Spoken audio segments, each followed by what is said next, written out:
Welcome back to the Ingredients for Success podcast. I'm your host, Jackie Rizzo, and today I get to speak with Dr. Susan Hewlings.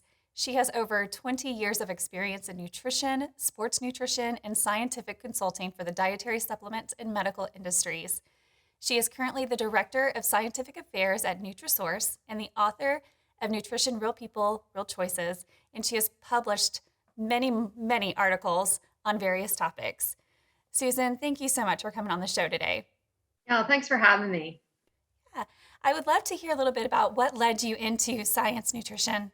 Well, I've always been around health. My father's a physical therapist, and he had his own practice when I was growing up. So my family sort of like lived it and breathed it. And I originally went to Florida State University to be an exercise physiologist. Along the way, though, I was always interested in nutrition. And I think what started out when I was a young teen, maybe for some not healthy reasons that I got interested in it, like for losing weight when I really didn't need to. But it ultimately ended up in a healthy place. So I was always interested in health and nutrition, and it definitely evolved into that. When I got to Florida State, I took my first nutrition class and I was hooked. And I had an amazing professor, Dr. Bruce Rangers, and I my entire career I've given shout out.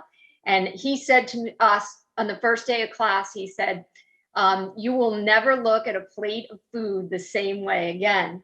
And he was so right. And I say that in all the classes that I teach. I also teach at Central Michigan University in their online master's nutrition program. So I've been teaching all along, and I always say that. So yeah, I never looked at food the same way again, and in a good way. That's really good. It's good to hear a success story from, where you were kind of learning a little bit about nutrition, not in a very healthy way, but then to change that and to better it and to share that information with others. I would love to hear a little more about what you were saying about the plate, about looking at your plate a little differently. Can you share a little bit about that? Well, yeah, and I think I think over my entire career, like how you look at that plate has definitely evolved. And it's been interesting to see a relatively young field. I mean, nutrition really is a relatively young field when when you think about where it came from. And it's also the combination of lots of different sciences, biochem, biology, microbiology, psychology, et cetera. So the way we look at a plate and the way that we assess foods changed pretty rapidly over my career. And so, yeah, never looking at it again, meaning that you eat food for, once you learn the science behind it, you eat food more for this just than what you feel like eating. Like most people just like, what do I feel like eating? And they eat what they feel like eating. But once you learn about the science and the health aspects of it, it becomes, what do I need to eat? And then from that, what do I feel like eating? Because I don't want anyone to think you should just only eat for what you need to eat, but it should drive the decision. So, I need to eat more vegetables. Well, what vegetables do I feel like eating? And then you go from there. So I think that's part of it. And just from my perspective, I look at a plate of food based on like the macronutrient and micronutrient content and what I'm trying to, my mother says I eat for fuel, not for taste. So maybe that's part of it. But yeah. And so it's just, it's an interesting perspective to assess your eating choices. Mm-hmm. Yes. As an author, entrepreneur, athlete, professor, and so much more, what is it that drives you and what goals do you have for yourself?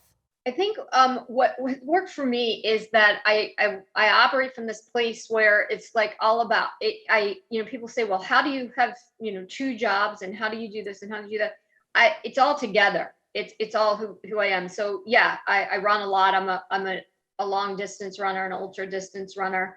I have a nonprofit dog rescue. I work for NutraSource in Central Michigan, but it all kind of comes together. So an example is what I mean. Like I wake up early in the morning and I go running with my dogs. And while I'm doing that, I'm thinking about the lesson I'm going to teach or the paper I'm writing or the, perhaps the dietary supplement I'm formulating or substantiating. And so to me, it's all together and it's all just a part of who I am. I think that I just really, I love the topic. I love the field. I love, like I said, I I bore easily. So I like being in a field that is impacted by so many other fields. I'm very interested in human development and psychology and in environmental issues and sustainability. And these are all not separate issues. They're all connected. And nutrition is representative of that. And I think that's really what drives me. And my goals are really just I'm a lifelong learner. Currently working on a certificate in companion animal nutrition from the University of Illinois. So I'd like to complete that. And I also want to expand my knowledge on nutrigenomics and genetics, because that was something that obviously when I was in school wasn't a huge topic we were learning. And I'd really like to devote more of my free time to rescuing more animals, dogs and cats. And I want to, for my athletic goals, I'm shooting for 100-miler. I got to do it. I can't, I do 50Ks and 50-milers, but I want to do 100-miler. And I want to continue to communicate about nutrition and the connection between science, education, and industry. And I've done, at NutraSource, we've done some great work with CRN, with the vitamin D and me platform, where we've looked at COVID-19 and vitamin D as an educational resource for consumers. And that collaboration is very important to me. And I'd like to do more of that. And lucky for me, I have a great company that I work with, NutraSource, which is also has similar goals. That's wonderful. I definitely can feel your passion, and it's inspiring to me. I personally love that you say that you want to run a 100-miler. And this is going to lead into my next question for you. And that is you have done some studying on turmeric. And I would love to hear, well, I guess let's start here. For those who may be new to the industry, who may not know what it is, if you wouldn't mind just giving a brief overview, and then also some of the results that you found through your studies. Yeah, so curcumin, turmeric, is a spice. It's been around, for a long time, and it's used in many cultures for multiple purposes. But most of the purposes surround its, or are related to, I should say, its anti-inflammatory and antioxidant effects. And it's gained a lot of attention in probably, I'd say, the last 10 years or so in Western culture, whereby it's one of those ingredients of historical and traditional use in many cultures. So I was asked to research it and to write a review paper. And I believe that was published in 2016, if I'm not mistaken. It's received a lot of attention. And I'm glad, because I knew a little bit about it before I wrote the review paper, but I was actually really surprised at the efficacy behind curcumin and how long that had been established, and the fact that it was just now sort of really coming to light. And that, like I said, mainly for its anti-inflammatory and antioxidant effects, which obviously is something that is important to me when I'm running distances that are kind of extreme. And also the training that goes into that, it really helps kind of keep my inflammatory responses to that activity down, helps to support a healthy inflammatory response, because we don't want to overly, there's some benefits to having some inflammation for recovery purposes. So just helping to support a healthy inflammatory response. And I was really, really impressed with that. And that article has received a lot of attention. So I think it's definitely the buzz around the ingredient is definitely warranted. One of the reasons I think that it came to attention in recent years, even though it's been around for a while, is because turmeric in and of itself has poor bioavailability.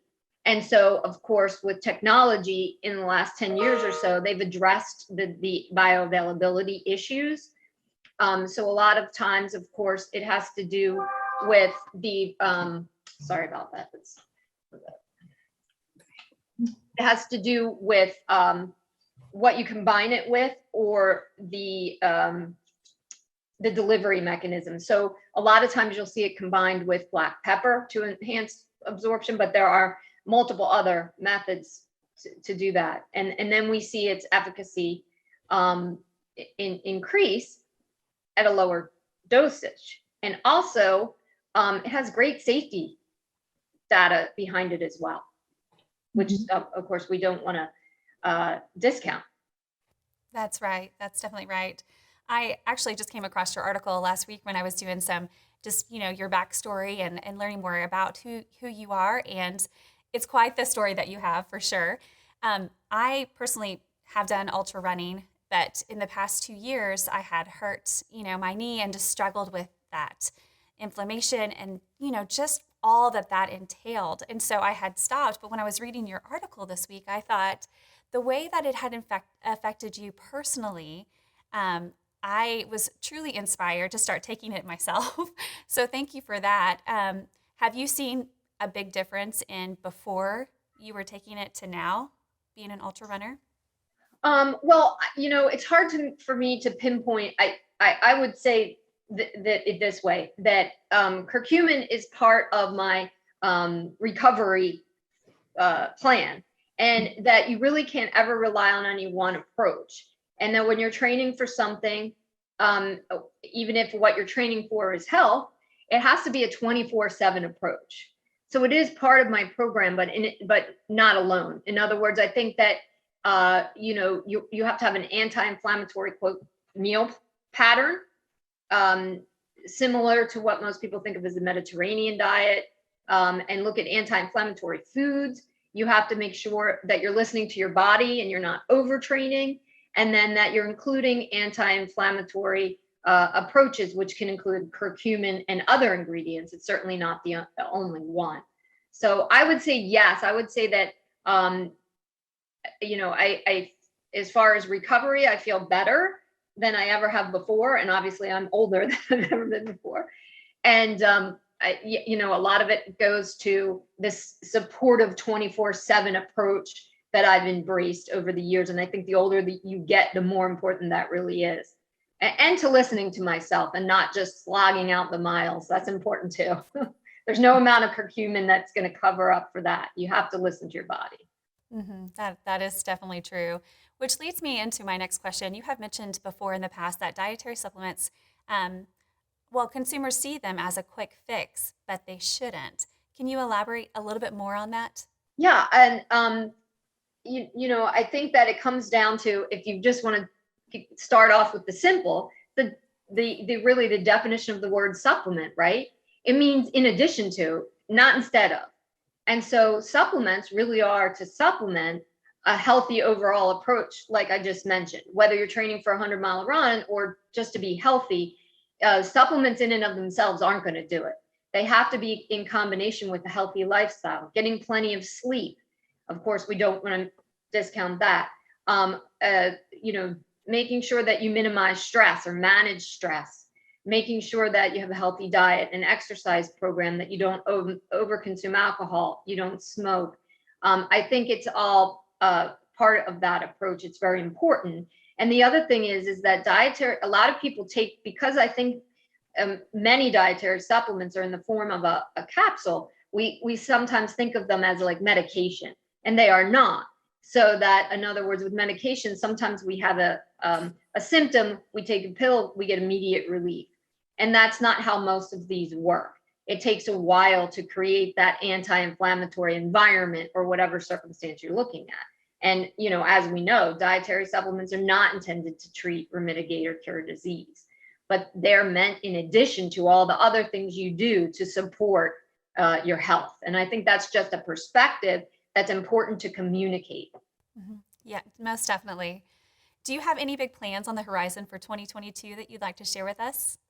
Well, I think we're doing lots of exciting things at NutraSource. I think you'll see more podcasts like that, like this one. We are continuing our work with CRN, and we are beginning to work closely with the National Animal Supplement Council, which we're really excited about. And I personally will be involved in more educational efforts supported by NutraSource. And we're really excited to be back out in person, live again. As we discussed, next week, we're going to be at Expo West. And we're going to be working with the What's Up with Sups group to sponsor those great fun industry events. Certainly, dietary supplements have seen a real increase during the pandemic, and I think everybody's invigorated and ready to work together to make sure that we connect science and marketing. And yeah, we have a very passionate group of people to support our industry. We're very lucky for that. So that's part of my plans. And then personally, as I mentioned, hoping to do some runs coming up here in the next few months. It's ultra running season, so if I can fit stuff in around all the trade shows and conferences, I'll definitely do so.